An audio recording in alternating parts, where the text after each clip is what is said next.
Lihatlah mahakarya ini, bendungan Ma'rib.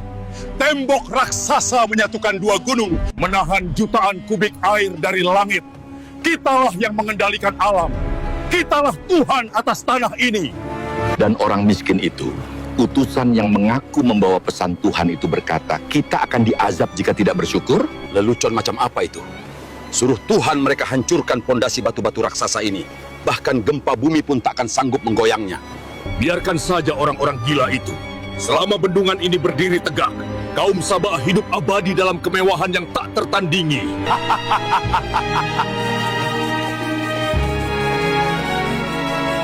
Assalamualaikum warahmatullahi wabarakatuh. Sahabat beriman, tahukah Anda seperti apa bentuk surga di dunia? Bayangkan sebuah negeri di mana kelaparan hanyalah sebuah mitos usang-usangan. Sebuah kota di mana emas sama tidak berharganya dengan debu jalanan dan air mengalir bagikan rahmat yang tak pernah putus sepanjang tahun. Sebuah tempat di mana udaranya begitu sejuk dan bersih hingga konon tidak ada satupun lalat, nyamuk, kutu atau penyakit menular yang mampu hidup di sana.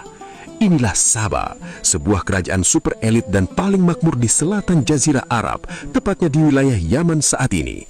Tanah mereka begitu subur, hingga para ahli tafsir meriwayatkan, jika seorang wanita berjalan melintasi kebun-kebun mereka dengan menjunjung keranjang kosong di atas kepalanya, maka di ujung jalan, keranjang itu akan penuh dengan sendirinya oleh buah-buahan matang yang berguguran, tanpa ia harus memetiknya sehelai pun.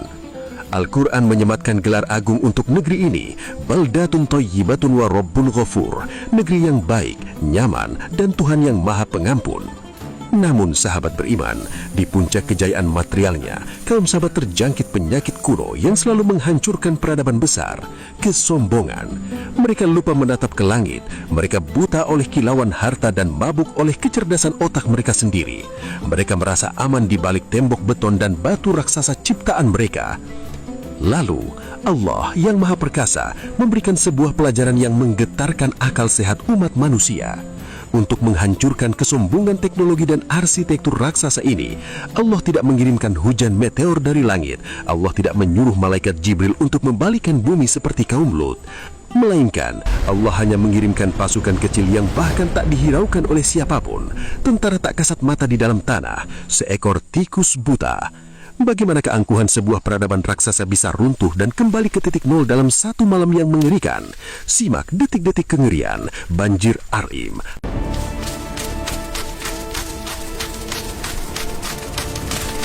Rahasia urat nadi kekuatan kaum Sabah terletak pada satu mahakarya arsitektur yang melampaui zamannya, Bendungan Ma'rib. Ini bukanlah bendungan biasa. Bangunan raksasa ini membelah dua gunung besar, menahan aliran sungai, dan mendistribusikan air melalui kanal-kanal yang sangat presisi, mengairi perkebunan luas di sebelah kanan dan kiri kota. Al-Quran merekam keindahan tata kota ini dengan kalimat abadi. Laqad kana li saba'in fi maskanihim ayah, jannatani an yamini washimal.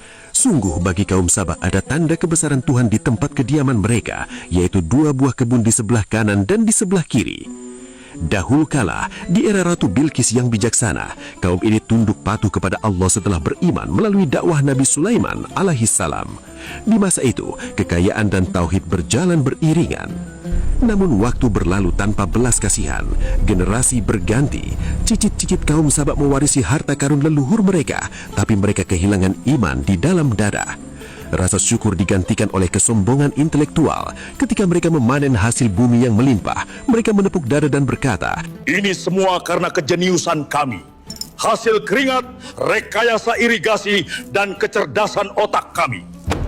Mereka menolak bersujud kepada sang pemberi hujan. Mereka memalingkan wajah dari kiblat dan kembali menyembah matahari. Allah yang Maha Pengasih tidak langsung menurunkan murkanya. Dengan kelembutan, Allah mengutus tidak hanya satu, melainkan sebanyak 13 rasul secara bergantian untuk terus mengingatkan mereka. Wahai kaumku, bersyukurlah kepadanya. Negerimu negeri yang baik. Jangan biarkan rahmat ini berubah menjadi kutukan karena kelalaian kalian. Bahkan, Allah memberikan mereka keistimewaan luar biasa dalam hal perdagangan. Jalur niaga mereka dari Yaman menuju Syam dipenuhi dengan desa-desa yang berdekatan. Jika mereka bepergian, mereka tidak perlu membawa bekal air dan makanan, karena di sepanjang jalan selalu ada persinggahan yang aman, teduh, dan penuh pepohonan berbuah. Keamanan berlapis diberikan siang dan malam. Namun apa balasan para penguasa Sabah? Manusia memang makhluk yang aneh. Ketika diberi terlalu banyak nikmat, mereka justru merasa bosan. Keangkuhan membutakan mata batin mereka. Mereka menantang Allah dengan permintaan yang sangat bodoh. Kami bosan dengan perjalanan yang mudah ini. Kami ingin perjalanan gurun pasir yang sulit, agar ketangguhan kami terlihat. Jika Tuhanmu memang marah atas kesombongan kami, datangkanlah azab itu sekarang. Lihatlah bendungan Ma'rib kami menjulang mencakar langit. Apa yang bisa dilakukan Tuhanmu terhadap dinding batu dan cor-coran sekeras itu? Langit tetap cerah. Tidak ada petir menyambar. Tidak ada gempa bumi yang mengguncang. Allah tidak perlu menjawab tantangan mereka dengan pasukan bersenjata atau fenomena alam yang menghebohkan. Ketika manusia menyombongkan teknologi, kekuatan material, dan ketebalan arsitekturnya, Allah hanya perlu mengirimkan makhluk yang paling hina dan paling diabaikan di mata mereka untuk meruntuhkan itu semua. Tikus-tikus tanah yang buta, hewan pengerat yang disebut hulat atau jurath. Di saat kaum Sabak sibuk menghitung koin-koin emas di siang hari dan mabuk-mabukan di malam hari, tentara terkecil Allah ini mulai bekerja dalam diam.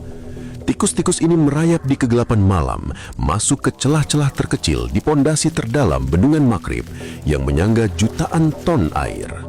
Sedikit demi sedikit, hari demi hari, bulan demi bulan, gigi-gigi kecil mereka mengerat lapisan pelindung, menggali bebatuan raksasa, mengikis kekuatan material yang paling padat sekalipun. Mereka memakan tanah dan pelapis penahan air, membuat rongga udara mematikan di dalam struktur yang menurut insinyur kaum Sabak takkan pernah bisa dihancurkan. Tidak ada yang melihat, tidak ada satupun alarm bahaya yang berbunyi. Para penguasa dan insinyur kebanggaan Sabak masih tertidur lelap mendengur di atas ranjang sutra mereka, sama sekali tidak sadar bahwa hitungan mundur kematian massal mereka sedang dikerjakan dengan tekun oleh ribuan tikus tanah tepat di bawah telapak kaki mereka. Lalu, malam yang dijanjikan itu pun tiba. Pondasi bendungan raksasa yang telah keropos di bagian bawahnya tak mampu lagi menahan tekanan hidraulik dari jutaan kubik air. Di tengah keheningan malam yang pekat, terdengar suara gemuruh retakan batu yang lebih dahsyat dari ribuan guntur yang menyambar bersamaan. Dinding kebanggaan peradaban itu pecah berkeping-keping layaknya kaca yang dihantam palu besi. Bukan sekedar air yang tumpah, ini adalah murka alam yang dilepaskan dari pengekangnya. Jutaan ton air yang selama berabad-abad menjadi rahmat penyejuk kota, kini mengamuk berubah wujud menjadi monster air bah yang menakutkan. Al-Quran menyebut kiamat kecil ini sebagai Sail Al-Arim, banjir bandang yang sangat besar. Tidak! Mustahil! Bendungannya hancur! Tolong keluargaku! Terlambat, ombak raksasa berwarna coklat pekat setinggi gunung menyapu rata segala yang ada di jalurnya. Istana-istana megah yang mereka dewakan luluh lantak rata dengan tanah dalam hitungan menit. Kebun-kebun hijau bercahaya yang menjadi sumber kekayaan abadi, mereka dicabut hingga ke akar-akarnya, tersapu bersih terbawa arus tanpa menyisakan satu daan pun.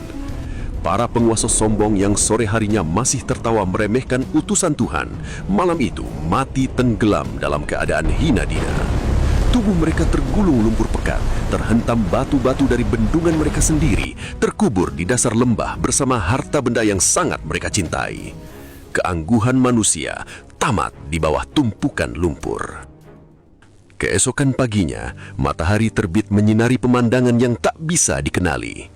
Surga terindah di bumi itu telah lenyap tak berbekas. Hukuman Allah tidak hanya berhenti pada kematian mereka. Allah mengubah total ekosistem tanah yang tadinya diberkahi menjadi tanah yang dikutuk. Allah Subhanahu wa Ta'ala berfirman untuk mengabadikan akhir tragis mereka. Maka kami ganti kedua kebun mereka dengan dua kebun yang ditumbuhi pohon-pohon yang berbuah pahit, pohon athel dan sedikit pohon sidir berduri. seluruh sistem perdagangan mereka runtuh, masyarakat mereka terpecar dan tercerai-berai ke seluruh penjuru bumi layaknya debu yang ditiup angin kencang. Muzaqqnaqnahum kulla mumazzaq. Habis, tak tersisa. Sahabat Ali Ammar yang dirahmati Allah, renungkan kisah ini baik-baik. Kaum Saba tidak dihancurkan karena mereka miskin. Mereka tidak dihancurkan karena mereka bodoh atau bangsa yang lemah. Justru sebaliknya, mereka dihancurkan tepat di puncak kejayaan mereka. Tepat di saat mereka merasa paling tangguh, paling kaya raya, dan memiliki arsitektur paling kokoh di muka bumi. Kisah ini adalah tamparan keras yang menembus ruang waktu bagi peradaban manusia hari ini.